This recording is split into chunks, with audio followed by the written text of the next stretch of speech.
Om Swastiastu. Assalamualaikum warahmatullahi wabarakatuh. Shalom, salam sejahtera untuk kita semua dan salam harmoni.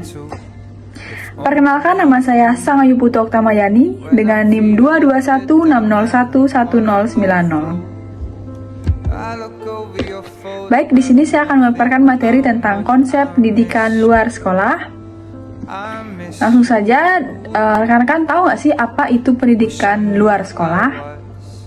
Jadi, pendidikan luar sekolah atau bisa disebut PLS merupakan bagian dari sistem pendidikan nasional yang berfungsi untuk memberikan layanan pendidikan kepada masyarakat di luar jalur pendidikan formal. Jadi PLS itu bertujuan untuk membantu individu mengembangkan potensi, keterampilan, dan pengetahuan yang relevan dengan kehidupan sehari-hari.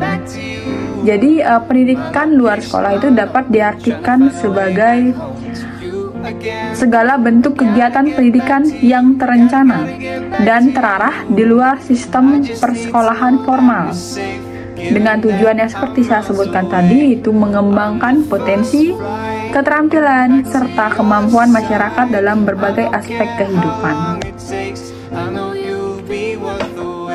Oke, selanjutnya di sini ada pun tujuan dan fungsi dari pendidikan luar sekolah. Jadi, pendidikan luar sekolah atau PLS itu memiliki tujuan utama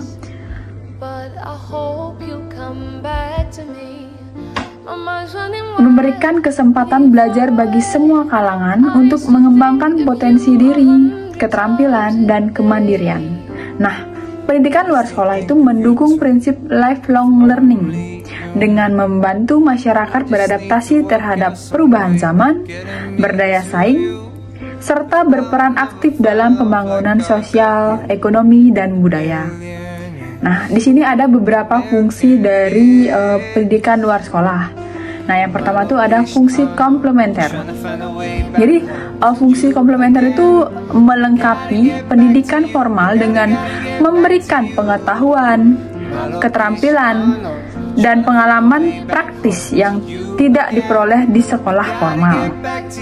Nah, yang kedua ada fungsi suplemen. Jadi, fungsi suplemen itu menambah dan memperluas wawasan masyarakat terhadap berbagai hal baru yang relevan dengan kebutuhan hidup, sosial, dan pekerjaan.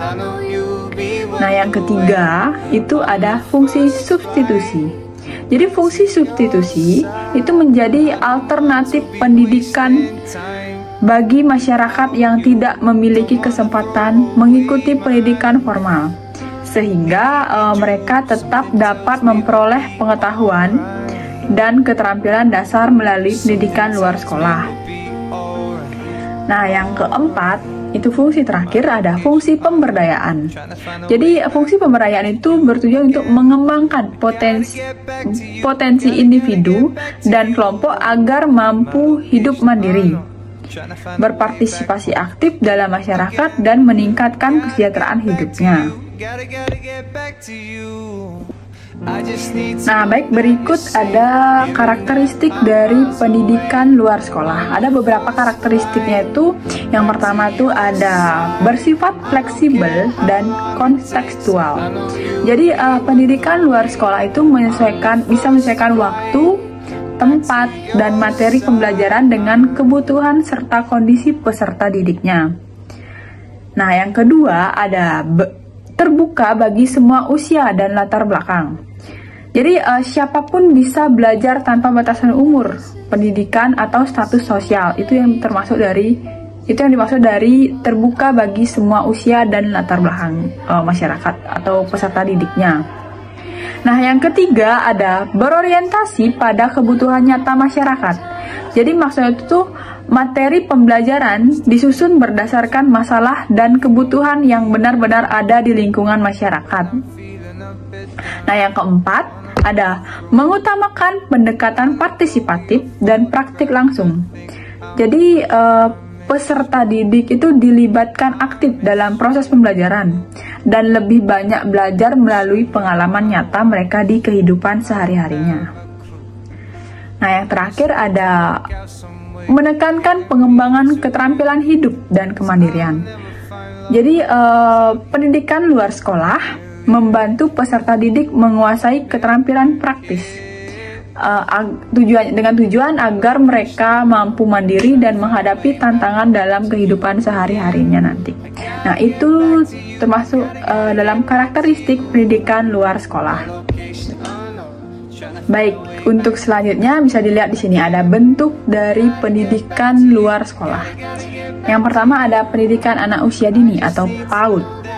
Nah, jadi mungkin banyak orang yang bilang PAUD itu sama seperti TK. Sebenarnya PAUD itu lebih perbedaannya itu lebih ke rentan usianya, dimana biasanya tuh di bawah di atas 3 tahun ke 4 tahun itu termasuk PAUD atau pendidikan anak usia dini, dimana mencakup kelompok bermain, taman penitipan anak, dan satuan PAUD sejenis yang membantu perkembangan anak usia dini. Yang kedua ada pendidikan kesetaraan. Jadi pendidikan kesetaraan itu meliputi program paket A, paket B, dan paket C sebagai alternatif bagi masyarakat yang tidak menyelesaikan pendidikan formal. Yang ketiga ada pendidikan keaksaraan dan kewarganegaraan. Jadi bertujuan menghapus buta huruf dan meningkatkan kesadaran sosial serta partisipasi warga negaranya. Oke, yang keempat ada pendidikan keterampilan dan pelatihan kerja. Jadi ini yang dimaksud itu fokus pada pengembangan kemampuan vokasional agar peserta didik memiliki keterampilan siap pakai untuk meningkatkan taraf hidup mereka. Nah, yang kelima ada pendidikan pemberdayaan perempuan dan masyarakat. Ini tuh berupa pelatihan ekonomi kreatif, pengelolaan usaha kecil atau sejenis dagang, dan penguatan kapasitas komunitas. Nah, yang terakhir ada yang keenam ada Taman Bacaan Masyarakat atau TBM. Jadi TBM itu sebagai sarana belajar sepanjang hayat dan peningkatan literasi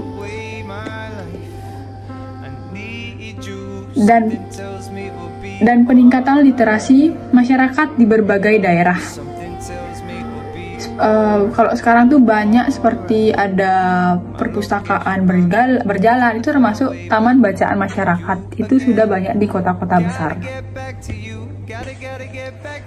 Baik, selanjutnya di sini saya akan menjelaskan tentang peran pendidikan luar sekolah dalam pembangunan masyarakat. Jadi pendidikan luar sekolah itu memiliki peran penting dalam mendukung pembangunan masyarakat melalui berbagai kegiatan yang bersifat fleksibel, relevan dengan kebutuhan, dan berorientasi pada pemberdayaan. Jadi dapat dijabarkan peran itu tuh pertama ada sebagai sarana pemberdayaan masyarakat.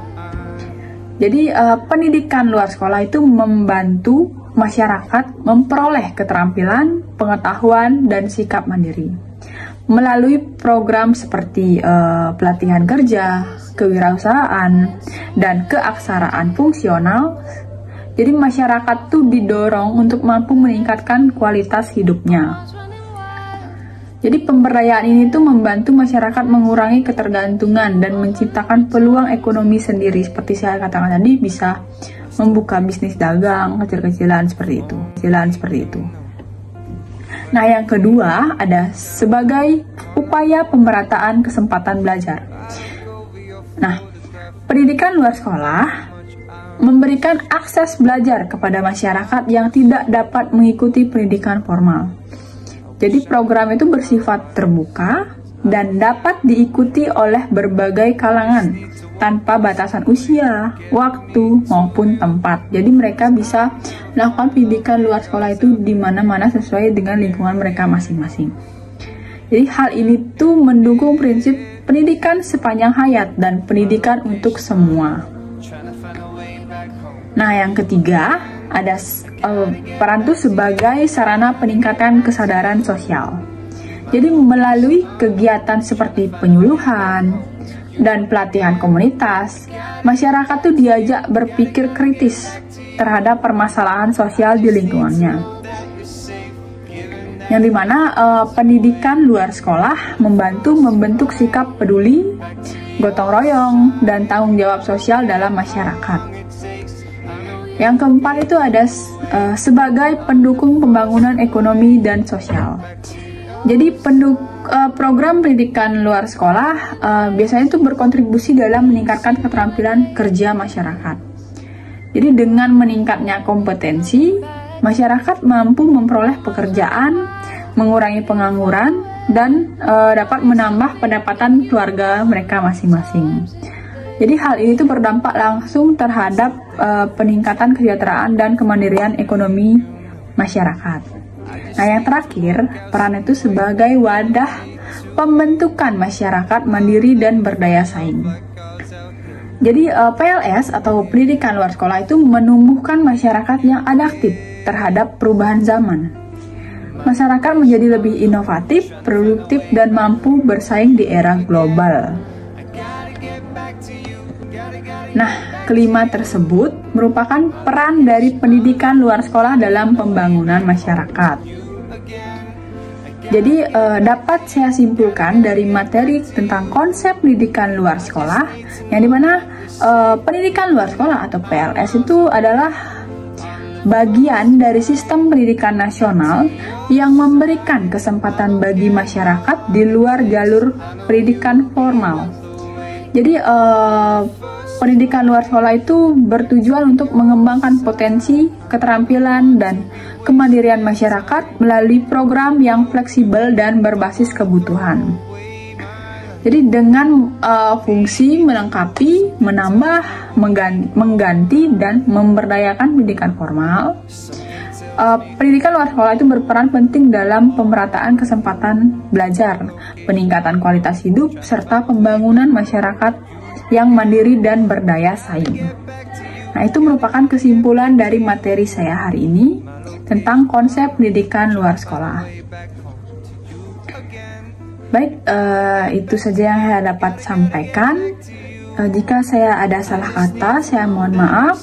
Dan pemaparan materi saya hari ini, jika mungkin rekan-rekan ada yang ingin bertanya, saya persilakan nanti di diskusi Zoom. Akhir kata saya ucapkan terima kasih. Om Santi Santi Santi Om. Wassalamualaikum warahmatullahi wabarakatuh.